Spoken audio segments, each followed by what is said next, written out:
It's movie time, and we're back again with movie time. Hey, everybody. Welcome to Friday's Movie Time.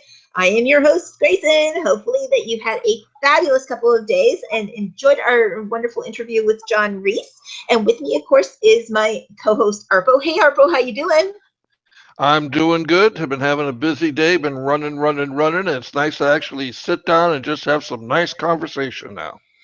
And we have the most incredible guest with us tonight to have that conversation with, Mr. Michael Mendelsohn. Hey, Michael, how are you? Hi, nice to be here. Thanks for having me on. Very kind of you. No, thank you. It's like, you don't know how long I've been wanting to finagle an interview with you. Very long time. Well, it's my pleasure. There's such a fortunate time to be in the movie business with so much opportunity. So it's nice to be able to talk about it. Absolutely. Can you also tell me a little bit about you and your company and how did we get here? Sure. I started working for Johnny Carson at 16. I was doing the mail and the coffee. He had a law firm, Bushkin, Copelson, Gaines, and Wolf.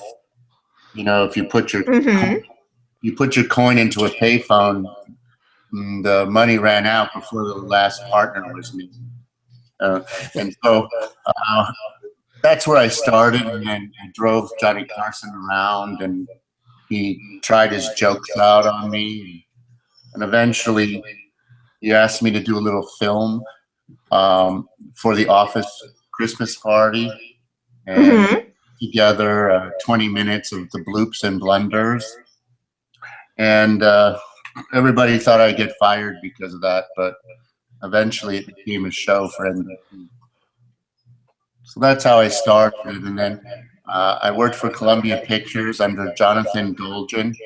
The Olympics in '84, and then I was a story analyst, script reader, and started in the mailroom of the William Morris Agency in New York, and then came back out here and wrote up different scripts and books for Fox and for Spelling as a story analyst, as a reader. Wow. And eventually a bank saw that I'd gone to the University of Pennsylvania and the Wharton School and decided to put me in their movie department for financing. And that's how it started. And when did Patriot Pictures actually begin? I was working at a Paribas, a finance bank, and we were financing about 18 movies per year, and then we went off and decided we would create another company that we would manage Paribas' money and make movies. And that created a company called Patriot Advisors and then Patriot Pictures. And then as we raised funds from the bank and other banks, we created Union Patriot Capital. And then I teamed up with a partner of mine, one of my best friends and schoolmates, and we created Union Patriot Capital Management, and that's where we are right now. We make the movies, we produce movies, finance them. That's what we do.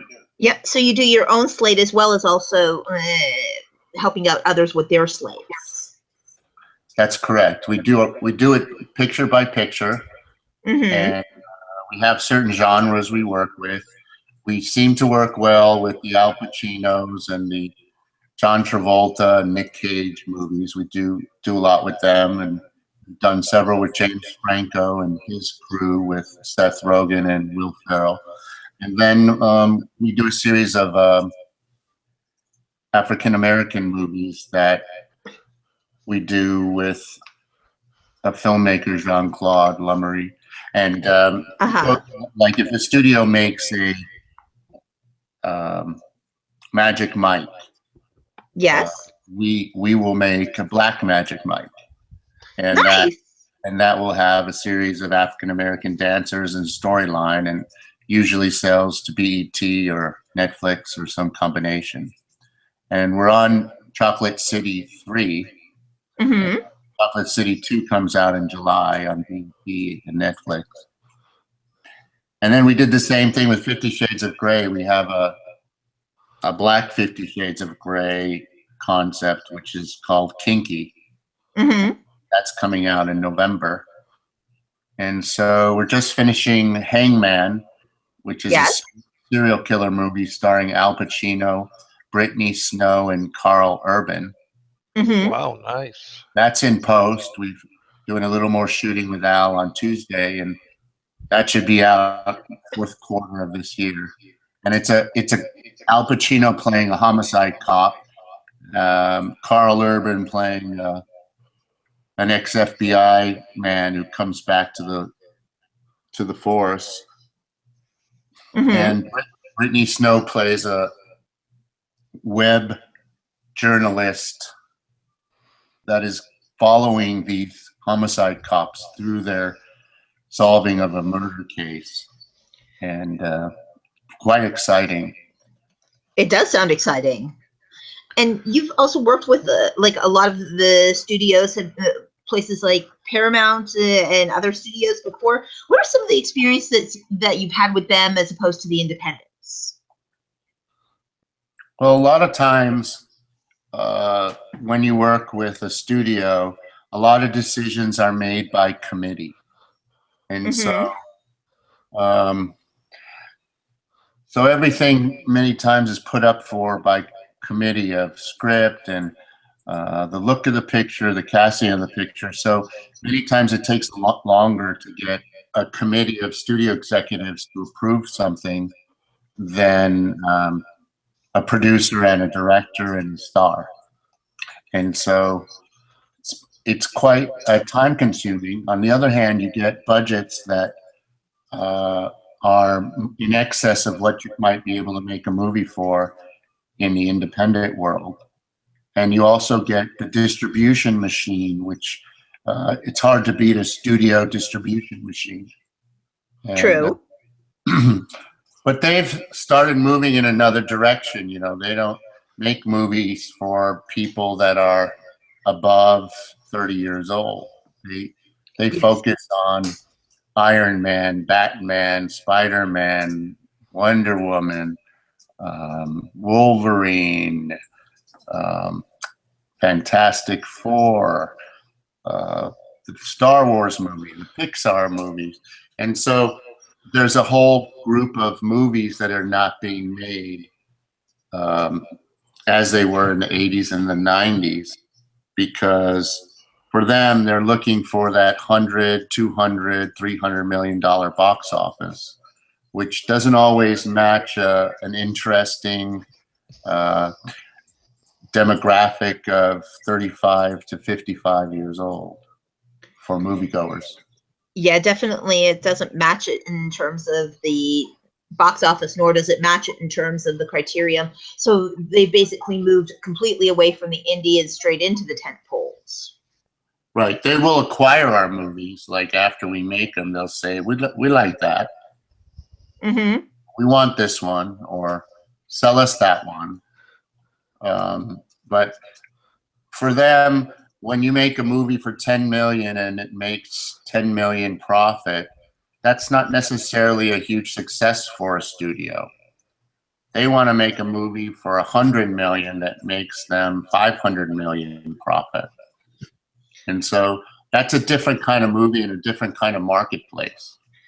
Absolutely. It's a completely different world between the two, it sounds like, because we're more independent in terms of that. It's like when you're working with budget ranges, it's like, what is your preferences of like the kinds of filmmakers budget ranges that you do like to work with? Well, we have like 3 different budget ranges in independent that we like to work with. There's the $1 million and under concept, where somebody has just an amazing script and a good cast, and but it's not a marketable subject matter. It may be like a movie that we made with James Franco, Zachary Quinto, and Emma Roberts, where we took a true story about a New York Times article about this guy, Michael Glatz, who was a advocate, activist in the gay community, Mm-hmm. who had heart issues and prayed to God that if he wasn't struck down the way his father was struck down, he would change his ways. And inevitably, he takes his mom's Bible, moves to North Dakota, where he becomes a pastor, meets a beautiful woman that he marries, and goes on to become a married pastor. And this is a very unique situation. Mm-hmm. Not necessarily a blockbuster film, but it was something James Franco wanted to do, and his company, Robert Bandini, and we supported him in that endeavor. Well, which makes sense because it's a passion project, but it's done by somebody who has the bank to come behind it. Yeah, and it's something that was accepted into Sundance Festival. It was accepted into Berlinale in Berlin. And it's an example of a budget range where you try to make something for a price with stars that may have limited box office potential, but is socially active and relevant to today's story. And then the two other budget ranges. So then there's the one and under, and then what is the next budget ranges? Well, we do a whole group of them in the $10 to $20 million range. Mm-hmm. Where we have a star like Nick Cage or Al Pacino or John Travolta, and we make movies that are topical about more actiony type of subject matters, cops, vengeance. We did a movie with Nick Cage and Don Johnson called Vengeance, a Love Story, based on a Joyce Carol Oates book. And it's going to be coming out fourth quarter this year. And it's a story about a woman. It's based on a book by Joyce Carol Oates, who's one of our great American authors. And it's a story about a woman who, on July 4th, is walking through Niagara Falls Park as a shortcut home because her boyfriend was too drunk to drive her home. And her 12-year-old daughter walking home, where she's jumped by 4 meth heads and brutally beaten and raped. And the first cop on the scene is Nick Cage, who scoops her up, and she's almost dead, and they bring her to the hospital with the little girl. And they work on saving her life. And they profile these 4 meth heads, pick them up, find them, and it looks like an open and shut case until the parents hire Don Johnson as a criminal defense lawyer and mortgage their homes. Mm-hmm. And he gets these guys off on bail with a reduced sentence. And they continue to harass these women, the mother, the little girl, skin her cat, go to the girl's school, throw a Jack Daniels bottle through the grandmother's house. And it becomes quite apparent to Nick Cage, who's a Marine vet and a cop, that some form of police vigilante justice is required. Mm-hmm. You got a taste in it in Death Wish. Yes. And, this is a cop vigilante who realizes that for these 3 generations of women to find peace, something has to be done. And so that's played by Nicolas Cage, and we produced it with Nick and his company Saturn Films, and very proud of the subject matter. And that's been acquired by a new company called Film Rise, and that'll be released third quarter this year. Sounds amazing. Yeah, but it's about something, you know. Yes. We have a different philosophy of making movies. We try to have some nutritional value, like when your mother tells you to take your vitamins. Yep. So we try to do it in a super entertaining way, but when you walk away, you're like, wow, justice prevails. True, and so it's like you do like films also that have a little bit of a social cause behind it. Yes, socially conscious, something that isn't just bubble gum and cotton candy, but more, you get your meat and your vegetables and a nice chocolate souffle. Yeah. Now we have a lot of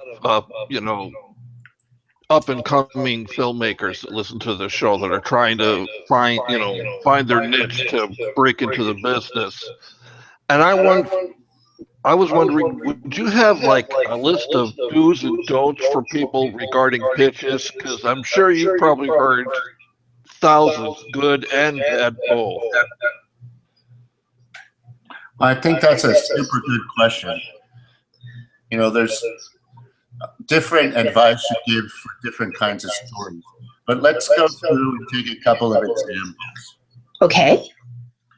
So number one, you as a writer have to be aware that are you writing this script for your own autobiography benefit? Because we always put a lot of ourselves in these stories. And Yes. is that story something that you and your friends would spend $15 to go see?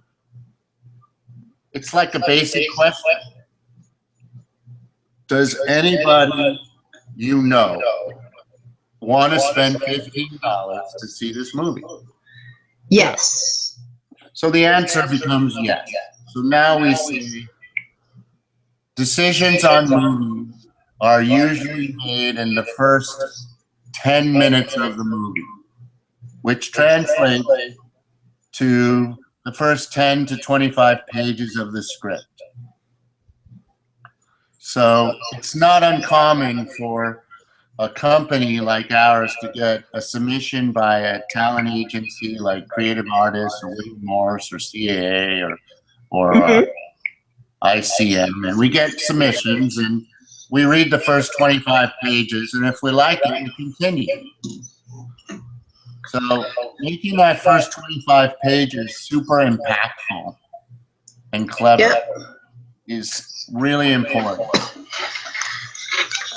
Well, yes, because if it doesn't captivate you within those first few pages, it's like within that first 25, it's like it doesn't matter if the back 25 were absolutely incredible. If the first 25 didn't bring you to the story, you're not going to want to read the back 25. Yeah, because you've already lost your audience. Right. And sometimes when we're telling a story and we're telling it around a campfire, nobody can go anywhere. So you can drag it out a little longer and you're drinking your moonshine whiskey and you got time.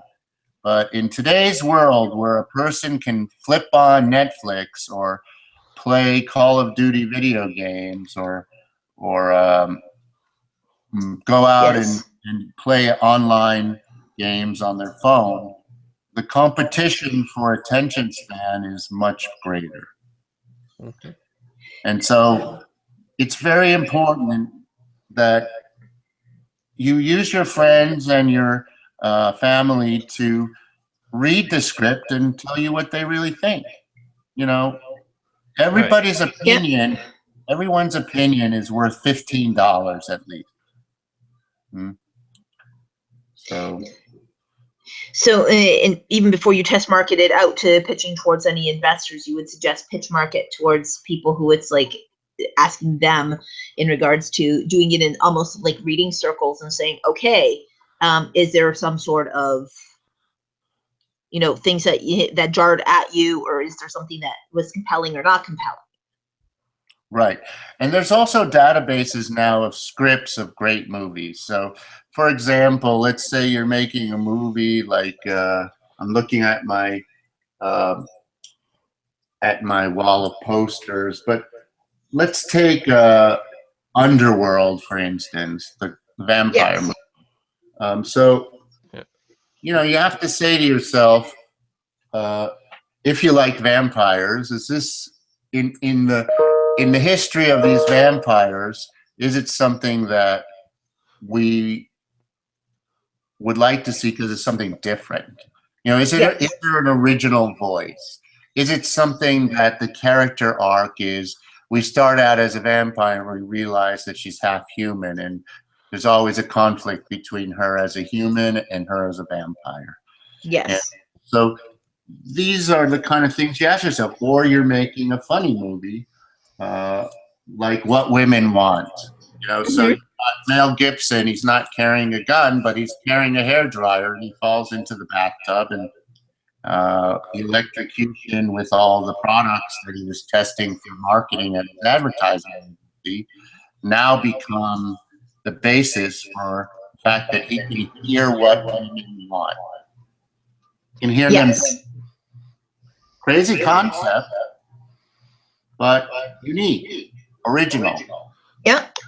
So we decided to take a chance on it. He wasn't carrying a gun, but it was super clever. And the director and Mel were great. And so it was one of the most successful movies of that year. So being clever and original is also key.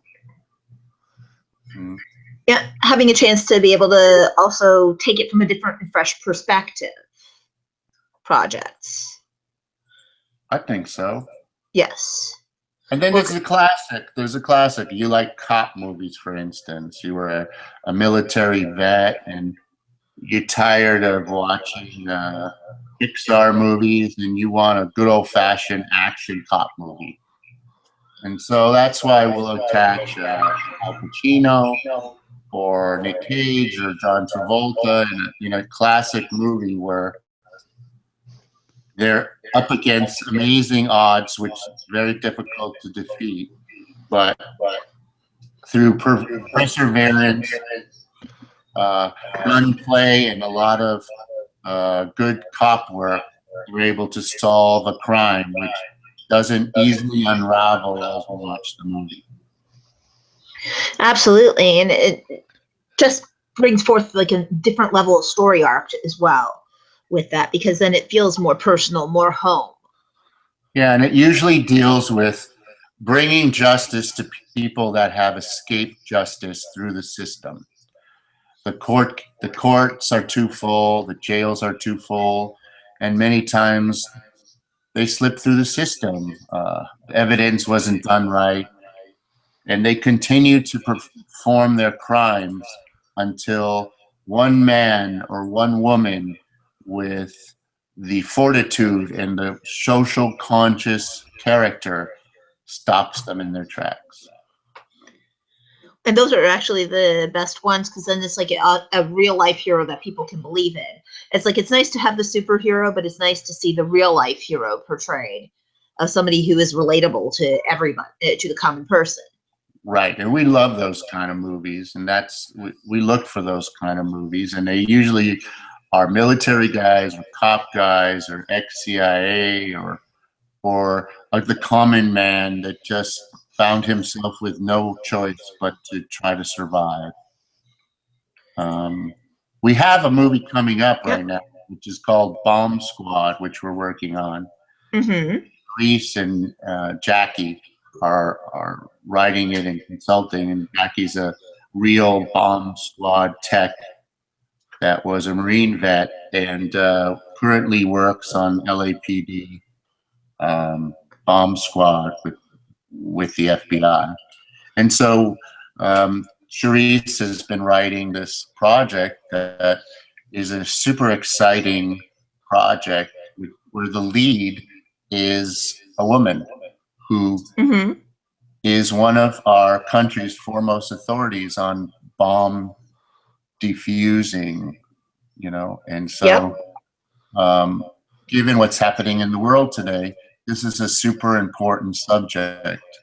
And so we've gone ahead to greenlight it. And we're making the final changes to the script as we speak.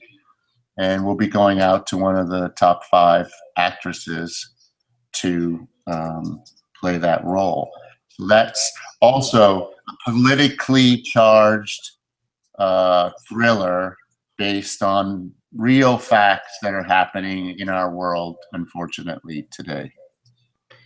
Sadly, yes, it is happening in that direction, and it brings one of those things forward of also it's like the way that we have evolved as to how we also have to get our mediums out there. And it's like also when you aren't involved directly as the filmmaker producers, did your criteria also change in regards to that? Because there's a lot of collaborative co-production process, and when you're only involved at a distance, does it change or does it remain the same?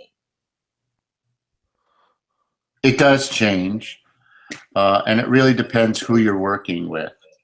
And so in some cases, and we do this a bit more rarely than we used to. We used to just finance other people's movies and let them make all the decisions. But what we found is sometimes their decisions aren't in the best interest of getting our money back. They might make the picture too long, or they might use their friend who's French that wants to play a Marine vet who may not really pull it off. So we're very sensitive to that. And so the way we deal with it is we work on the script with them at the beginning, and we work with them on casting, and then many times maintain final cut or mutual final cut so that we can make sure that the movie meets the criteria of the distributors that bought the movie. Well, which makes absolute sense. So it's like it's a collaborative between the multiple jurisdictions. How is that handled though? It's like when it is like co-productions and dealing with multiple jurisdictions, because there are certain mediums. It's like you're talking 3-4 countries. Where does the jurisdiction lie? Well, we're usually the money that holds them all together. So it Yes. usually resides with us. Now, having said that, we've made over the last several years 418 movies and financed over 3 billion in pictures. So we have a way of working with people, whether it was Quentin Tarantino or Tony Scott or Johnny Martin. So there are ways of dealing with it that have to take into account the creative vision of the director, the star power and issues of control of the lead actor, and then what really would happen as a cop or as a wedding planner or as a someone who's tracking a serial killer or things like that. So truth is part of it, reality is part of it, and what's entertaining, because sometimes police work isn't always fascinating, but you don't want to film a stakeout for 4 hours. So you have to accomplish the feeling of a stakeout in less than 20 seconds so that you can move on with the rest of the story. So it's a balance between good filmmaking, good storytelling. Yeah, and then being able to get those montaging over time that you can feel it, but yet at the same time, it's not sitting there and telling the audience that, oh my goodness, we've been here for 8 hours looking out a window. Again, because you'll lose your audience. Yes. They'll change the channel. They won't come to the movie. They read the critics. They read Rotten Tomatoes. We have now, because of the internet, the most educated movie-going audiences we've ever had in the history of filmmaking. Yep.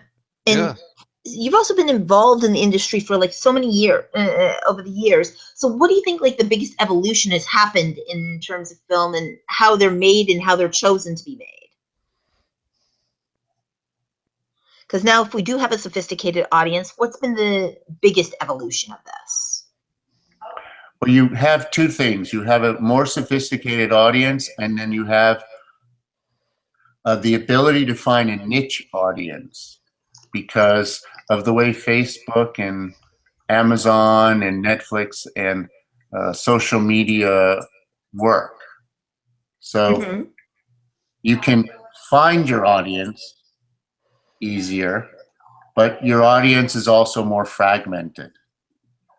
So, and sometimes the decision makers are going for what they personally like or what their investors like, or they're taking chances on stories that no one else would ever make. Mm-hmm. And so a key thing in what's happening today is now everybody that has a phone thinks they're a filmmaker. Yeah. You're not the first person that said that on this show. No, it's like sadly everybody does believe that, but it's like it takes a lot more than a great like 16 gig camera to. Yes. Right. But what I do like about it is it allows us to find some filmmakers that we would have never found before. True. You know, some kid in Wyoming or Mississippi or Chicago or North Carolina that would never have gotten access to Hollywood and to, well done, informative shows like you and your partner are doing. Yes. Now have access to it and now can learn. So hope is a key factor in the future of movies. And I think we're finding more and more talented young filmmakers as time goes on. But the key here is also for some of us, I guess I was the hot guy back in the day, but now I'm an old timer. Hardly. The key is working our way up. Yes. Because Yeah. a lot of kids I talk to are like, well, I don't want to do the mail and I don't want to drive these packages around. And why do I have to pick him up? Well, we kind of all started that way and worked our way up. And that's a way that you learn to interact with stars and stories and writers and directors, because each of them is a unique alien species, and so it's exciting but requires hard work and dedication. And the best way to learn any business is from the bottom up. I agree, and I'm super excited about the new generation of filmmakers. I really am. But I think it's also good to give them the opportunity to work with more experienced filmmakers. So if they have talented stories, they have to learn how to translate. I'll tell you a funny thing. Yes. I met this English guy coming out of the gym here in Hollywood. And the guy was super brilliant, and he spoke with his English accent, which made him at least 50% smarter than everybody else. Of course. And he told me his story of his hardships and this and that. But the guy is super brilliant in sci-fi. Okay? So he's written all these stories about sci-fi and aliens and tracking them and things like that.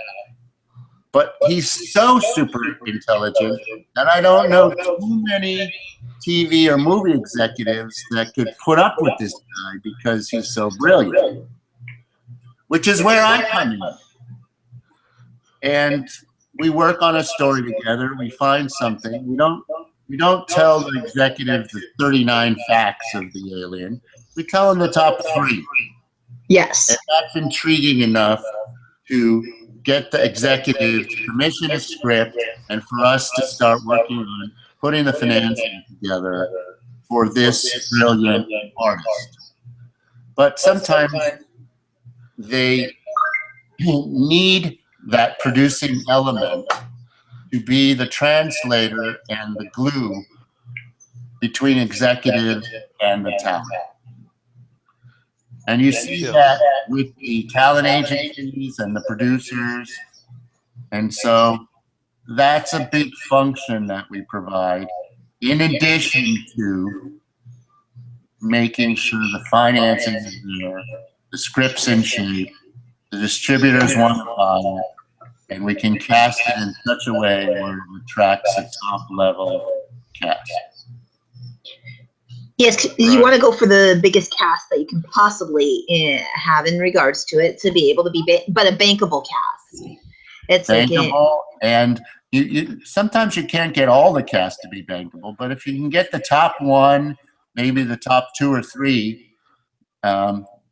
based on their age and based on the movies that they do, then you're off on the right track. And we, as financiers and producers, we're most interested in the top 3 roles.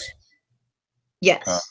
Sometimes we co-cast role 4 and 5, and then we leave the rest of it to the director's personal preference, as long as we've had a track record or that director has a good head on their shoulders. Right. So, let's talk a little bit about the different forms of finance that you deal with on a day-to-day basis. Let's talk about tax incentives, crowdfunding. Do these play into your financial methods, and how do you feel about those as part of the financial model? Wow, you're asking all the $64 million questions today. Yepper, we are an in-depth show. Okay. And it's my job. Yes, sir. Okay. Well, let's take it from the top, shall we? Absolutely. So, Sure. the way we arrange financing has multiple components. Okay. The first component we call pre-sales. You've put the talent together, you have the script and the director, and you acquire a sales agent to sell it for the foreign market. Mm-hmm.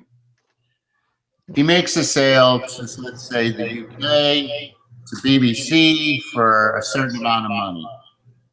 He sells it to Canal Plus in France. He sells it to Toho in Japan. And you go around the world with a certain group of distributors, and you're able to sell 25% of the budget of the movie. Mm-hmm. Now you have a $75 million gap. Now we go to the domestic distributors. In most cases, they say, I'm not interested. Let me take a look at it when you're done. But it's super hard to get a movie done if you don't get all the money. True. Yes, this makes sense. Right. So then we look at what's unsold, what has not been sold. Well, the U.S. hasn't been sold. Let's say the U.S. on a bad day goes for $1 million. Let's say on a good day it goes for 2.5. Mm-hmm. So depending on the kind of financer you are, in our case, we make an evaluation of what we think we can sell it for, and we advance funds again.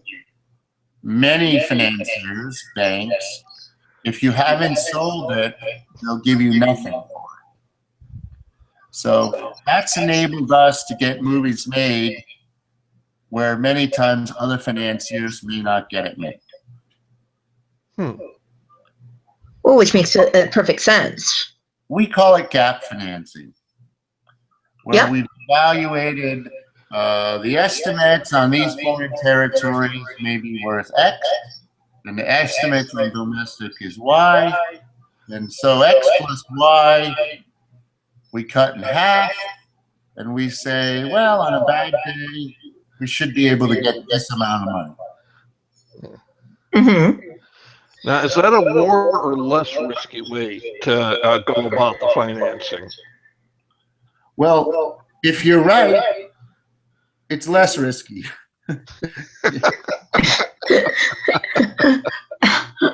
Well, if you're wrong, mm-hmm. Well, you might not be doing it for very much longer. Yeah. And it's all based on the sales projections, which you get at the beginning when you're looking at the project from its bankable point of view. Correct? Correct. And also it's, again, comes down to people. This foreign sales guy, if he says he's going to do 4 million foreign, usually does 4.5. Okay. But this sales guy over here, if he tells you he's going to do 4 million, he usually does 1.8. So you're constantly using your judgment to evaluate the market, evaluate the genre, evaluate the talent involved, and evaluate the person doing the selling. So I wish I could say it was just 3-dimensional chess, but sometimes it's like 7 or 8-dimensional chess. Absolutely. Interdimensional chess. Yes, Yeah. so with a bunch of intricate moving pieces constantly on the kinging on the checking of one another. Right. So continuing with the good question that was asked, Yes. then there are certain territories, countries, states in the U.S.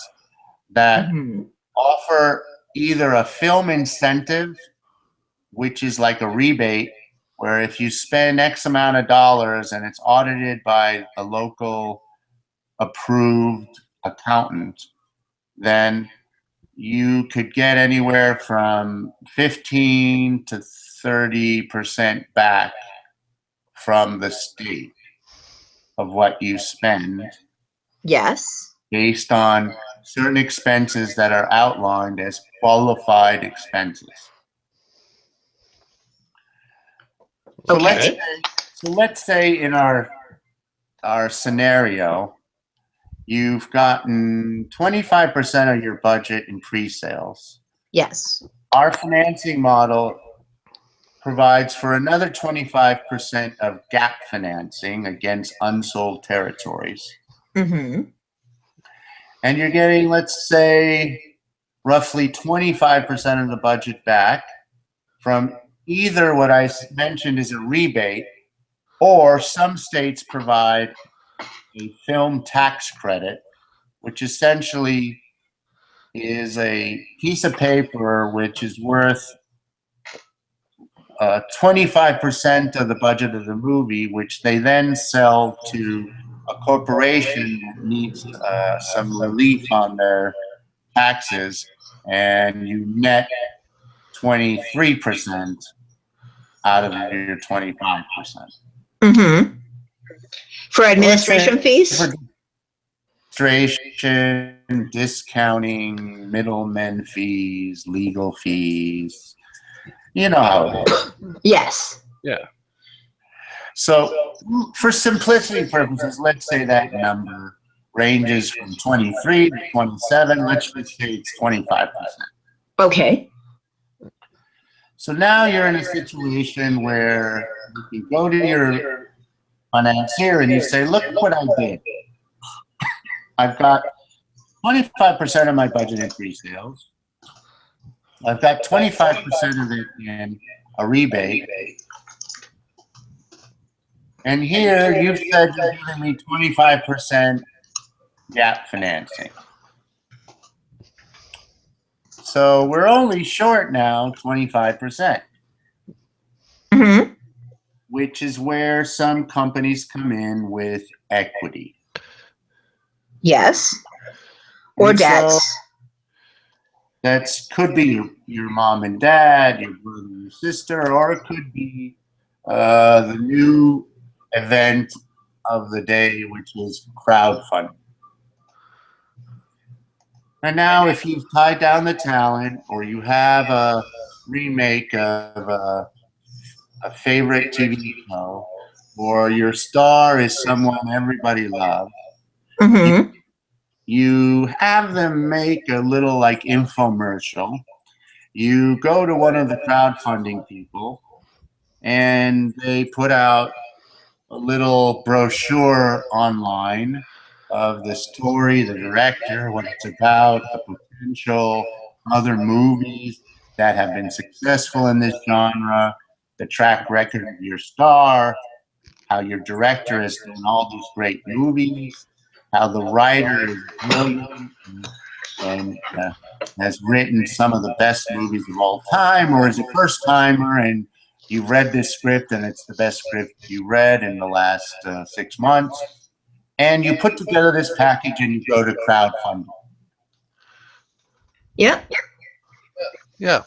So you do the lookbook for it, or the pitch. Exactly. You do the lookbook, the pitch.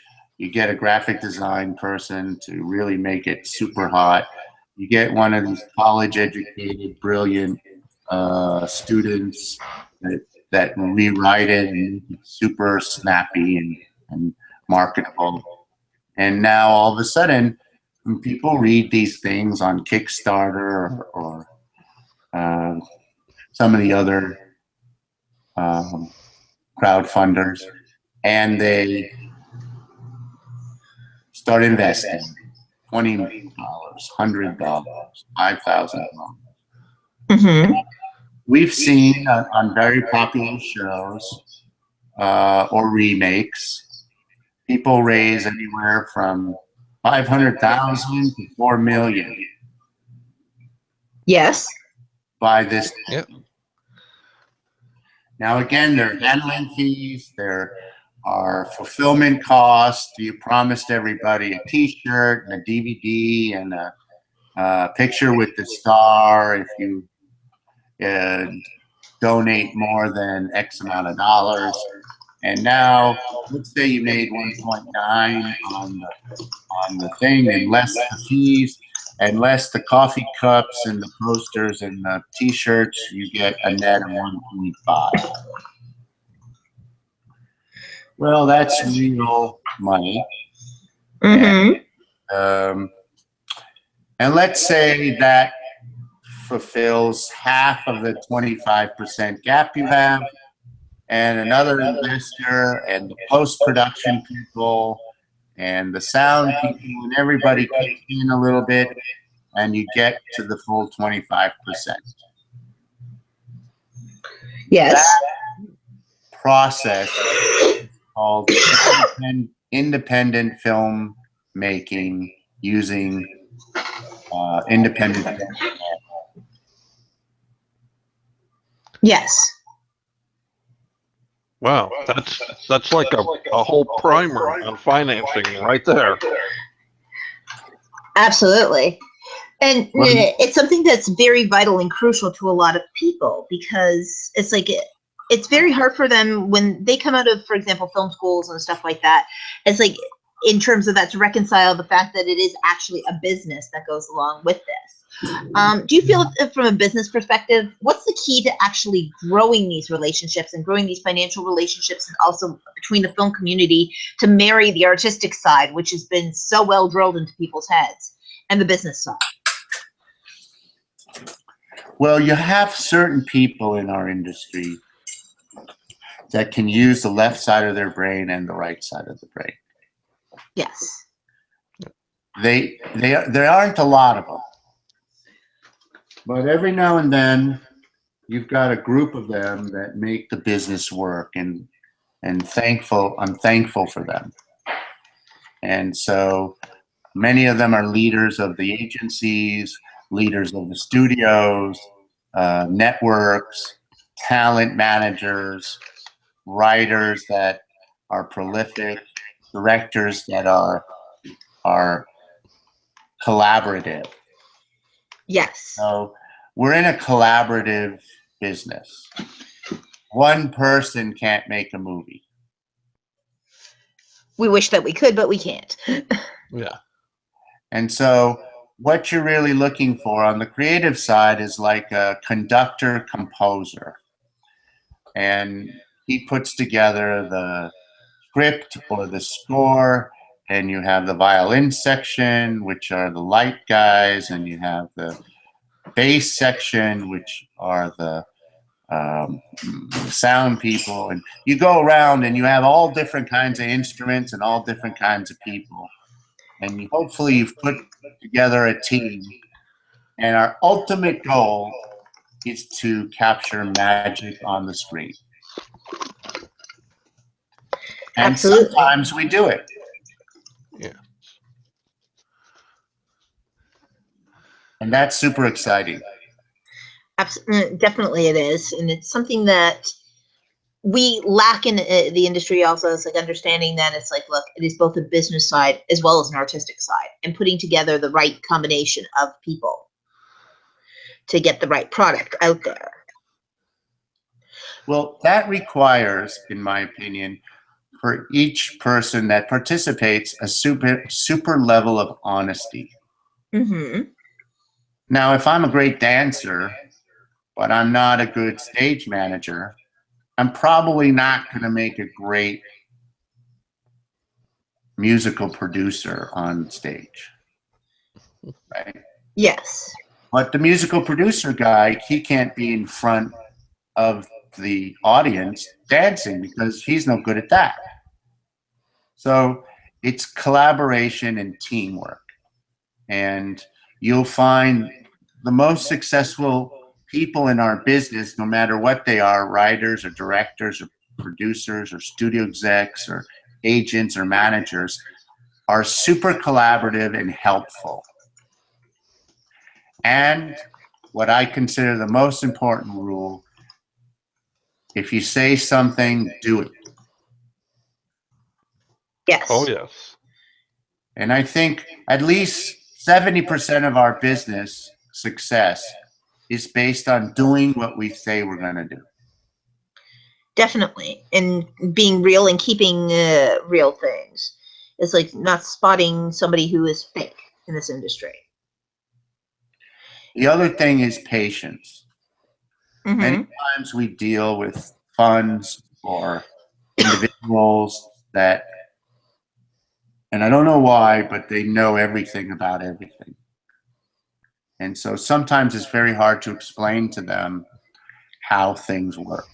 Oy. Because they already know everything.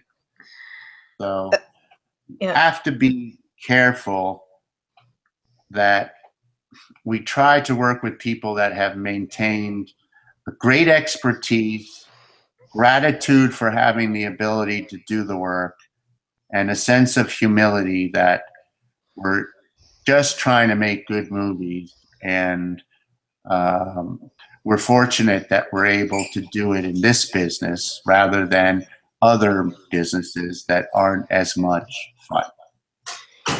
Definitely. So let me ask you, in terms of a collaborative person, who is the ideal collaborative person that you like to work with? You had mentioned also honesty and openness, but what other qualities would you look at for the person who is like, because in the business relationship, we know that it's going to be 7 years that you work together at least. Well, I think there's a couple qualities. Number one, have a vision. Mm-hmm. Have a voice, unique voice. If you're a creative person, you need to have a unique voice.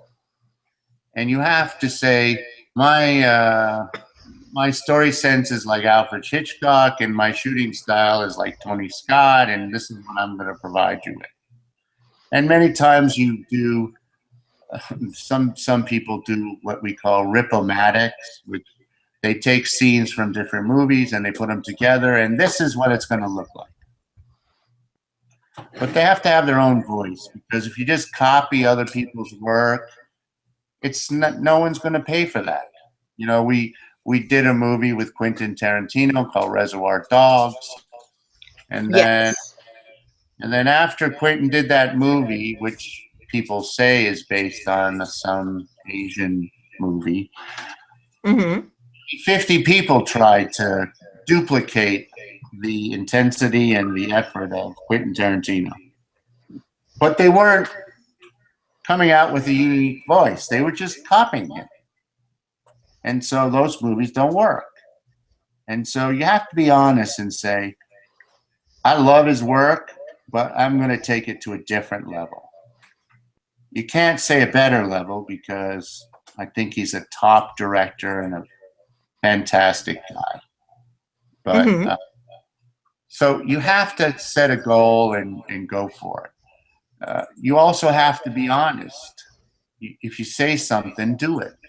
That starts with what time you show up, and it ends with, hey, you don't look like you're feeling well. Mind if I get you some chicken soup? Or or help you with your mom or your dog, and it sounds very simple, but it's just being a good person, and people are attracted to good people, and so we look for that when we work with people. We don't like to work with people we don't like. Well, yeah, it's like or people who are difficult to work with, or people who want to be a know-it-all. It's like you have to be open to wanting to learn too.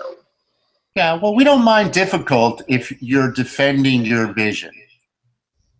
But if you're being difficult just because that's your personality, then it's a little different. Oh yeah, I can imagine vastly different. It's like, especially since they do say that the collaborative process is a 7-year process. Do you find that you also do again and again and again working with the teams that you work with of people, or do you find that also over time you've also built in of giving more open shots to newer people as well? Both. Let me just clarify the 7 years. It could be a project takes 7 years, or it could be it takes 2 years, or we have one bomb squad I've been working with Reese and Jackie for 10 years. So, everything has its time,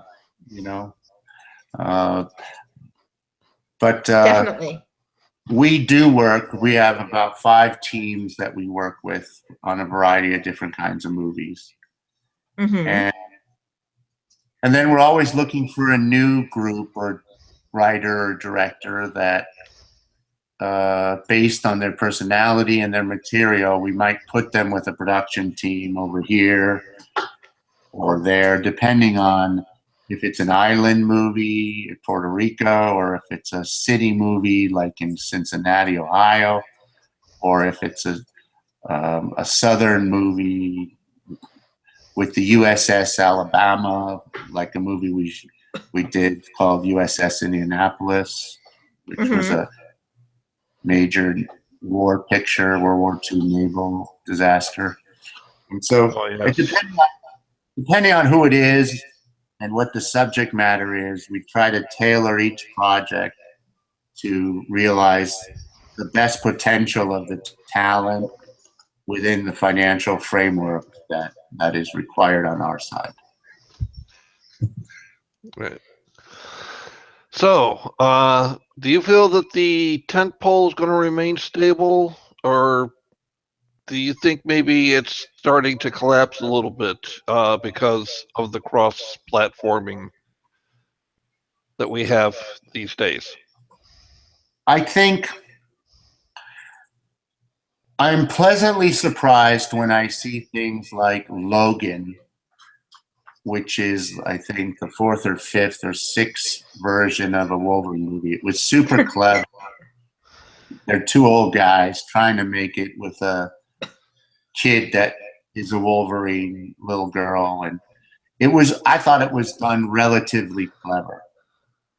I'm pleasantly surprised when I see Superwoman and the way they handled the story, the relationship between the parties, and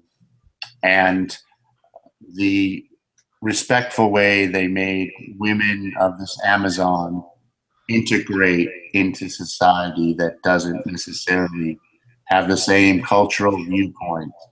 And a lot of times they use these as examples of how we should be living in our daily life. So those kind of tentpoles I'm super excited about. I'm not as excited about some of them where they're just not doing new things. Mm-hmm. And those, sometimes they're movies that have man at the end of it. And so whether it's Iron Man, or Batman, or Superman, or X-Men, you've got a lot of those kind of movies. So when you get a creator like Chris Nolan to do the Batman series, I'm super excited because he's a brilliant filmmaker. and it shows the time and the effort that went into making those stories special. Yeah. But sometimes we see movies where they put an all-star cast in, and they've got that witch that whose brother appeared, 20 minutes of special effects, and you're not really sure where this is going. And in those cases, sometimes, and it's a super hard job, by the way, sometimes special effects can overtake the story points and the drama required for a hit movie. Yeah, I mean, I know a lot of people who, they're like, well, I go to a movie to see the special effects, and it's like, I don't care if there's a story or not, and I can never understand that, because the best movie I saw in the past 6 months was a limited release of a very wonderful independent film that just was brilliant. Which one is that, by the way? Year by the Sea. I'm sorry, I didn't hear you. A Year by the Sea. Oh, wow, yeah. Well, you're super intelligent film goer. I bet you're older than 17. Last time I looked in the mirror, yeah. Yeah. Well, that's the point. Is there's so many great movies that can be made, and that's why the executives keep their jobs by moving the needle of profitability of these major corporations. So if that movie that you saw, which may have made a couple $1 million, that won't allow that executive to keep his job. Yeah. But for us, where we're trying to finance these things at a price, making a nice moderate profit justifies making the movie. Absolutely, and it does make a lot of sense. It's like we shouldn't. It's like this is why I've asked many a time, why do we not make another Children of a Lesser God? Why is these things not happening today? Deeper subjects, greater meanings. Well, you're also probably a tad over 16, so you have the capacity and the desire for it.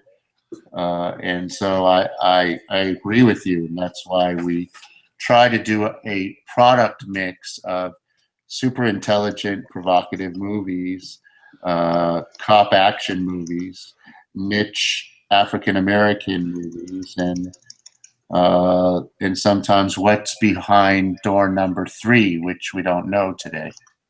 And so that's what makes our job super exciting and super challenging at the same time. But we're super thankful that you both go to see those movies, because without you, it would be very difficult to make them. Yes. And I don't want to lessen your respect for me, but Wild Horses won't keep me away from the Spider-Man movie. But in my defense, I've been reading his comics since I was 10 years old. Well, listen, Spider-Man is one of my favorites, and I like the ones that Avi Arad, who's a dear friend, old friend of mine, makes. He has a certain style when he does them, and he's super smart. But Wild Horses was made as a vision that Robert Duvall had, who starred and directed it. And many times we are super keen on helping talent realize their dreams and their goals. And all we have to do is try to do it at a price where we don't get hurt. And it was a pleasure working with Robert Duvall. He's brilliant. He's a godfather of the industry. And just like guys like Al Pacino and Travolta and Cage, we're super lucky to have the talent relationships that we have. Yeah. And I've always said that every great actor deserves one vanity project, whether it succeeds or fails, they've earned that right. I agree. And, in that one, his wife was in it. And so I think there was family benefit to that movie that he was passionate about. Yeah. So, Michael, are you able to join us again on Wednesday or on Friday for our continuation of this? I'm going to let Lauren or Natalie in my office work that out with you. Because I am so excited to want to continue also our conversation. And how do they get you, by the way, also on social media? I'll let them figure that out with you. I'm not as familiar. We're on Facebook, and our movies have websites, and but I think that we should set up something specifically for you and your viewers that specifically deal with the opportunity and helping them make movies. I think that would be most helpful for your podcast. Absolutely. That would be great. Yes. We would absolutely love that. And so maybe what we could do is 2 of them? Once every 3 months, we could have a pitch session with some of your listeners, and maybe we could have a contest for certain genres like sci-fi or wedding pictures or horror movies, and then you and your partner and maybe a group of 2 or 3 other people could be the judges that reduce the submissions down to the top 5, and we pick a certain winner of that genre that might qualify for a scholarship and a shot at making it into a movie. That sounds great. I would absolutely take that up with them. And listeners, I hope that you're listening out there and start getting your writing out. And start getting out all your writing pens and tools and everything that you need to have. And we'll accept them also in Movie Magic screenwriter forms, as well as also PDF files. And what I would recommend all your viewers and listeners read, which is a poem that has always inspired me, is a poem called If by Rudyard Kipling. Yes. Yes. It's super wise and super prophetic in how to approach almost every endeavor in your life. And I strongly would urge your viewers to read If by Rudyard Kipling. Absolutely, and I want to also highlight that as well, again, for our next time that we are also talking as well. So it is amazing, and I look forward to our continuing off on this conversation. And thank you so much for taking the time also to come and talk with us. Yeah, well, bless you both for spending the time to make this information available to all your listeners and viewers. And I wish you a super nice, safe weekend. Thank you. Thank you very much. Okay, great. God bless and have a nice weekend. Thank you. Take care. You too. Bye.